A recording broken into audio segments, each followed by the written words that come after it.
Hey everyone. So if you're in the machine learning world, you know that building a model is, well, it's just the start.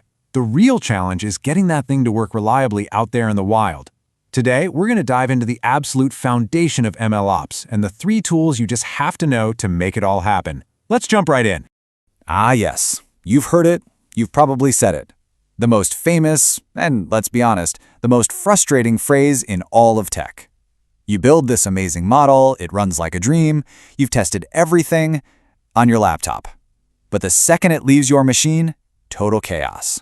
And that's the million-dollar question, isn't it? See, the problem usually isn't your model's logic. It's the environment around it.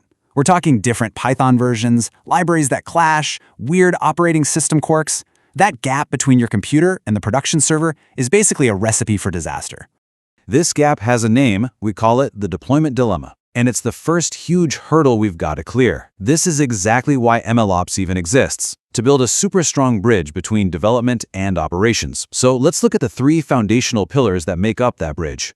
First up, let's talk about our first tool, Docker. Honestly, the best way to picture Docker is like a perfect, magical shipping container for your code. And it doesn't just hold your code, it holds everything your code could possibly need to run, exactly the way you want it to. So here's the key idea. Docker creates this totally self-contained, isolated little bubble. And inside that container, you've got your ML code, the exact right Python version, all the specific libraries you used, you name it. It's a perfect, portable snapshot of your entire working setup.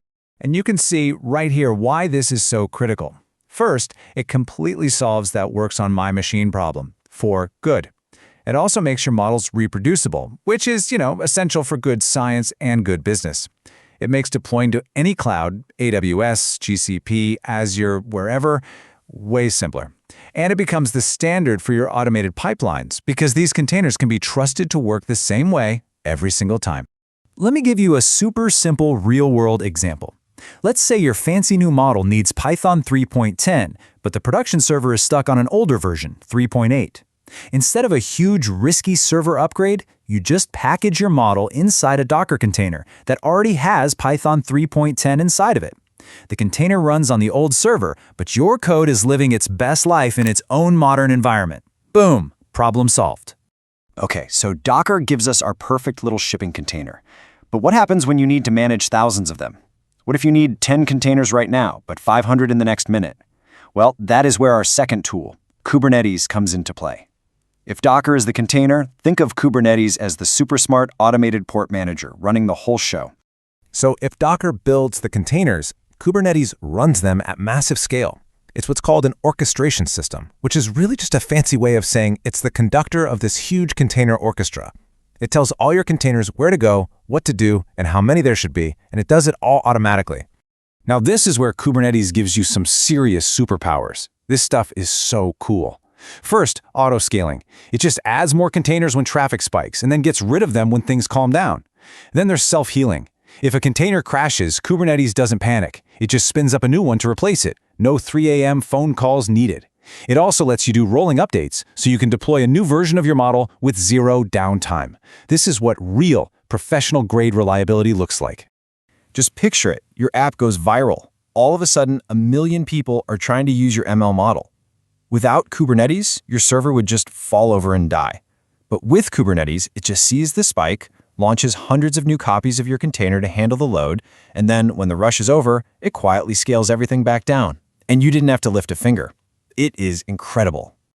All right, we've got our packages, we've got a system to manage them at scale, but what about the science part of data science? Machine learning is all about experimentation, right? So how do we keep track of everything? That brings us to our third and final foundational tool, MLflow. Think of it as the scientist's lab notebook, but for the entire ML lifecycle. What MLflow does is bring discipline and order to what can be a really chaotic process of building a model. It's your central command center for managing everything, from those first crazy experiments all the way to deciding which model is actually good enough for the real world. And this is why it's a total game changer. For every single model you train, it automatically logs everything. The code you used, the data, the settings, and of course, the results like accuracy. This makes it so easy to compare models and figure out what actually worked. And then, its model registry acts as this official library for your best, battle-tested models. Think about the difference here. Before MLflow, maybe you're tracking those 20 experiments in some messy spreadsheet. Or worse, you're not tracking them at all. With MLflow, you get this beautiful, clean dashboard comparing everything, side by side.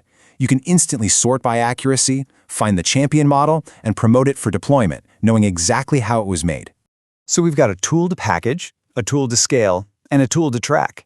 Now, each one of these is powerful on its own, for sure, but their true magic, the real power, comes out when they all work together as the foundation of a modern MLOps pipeline.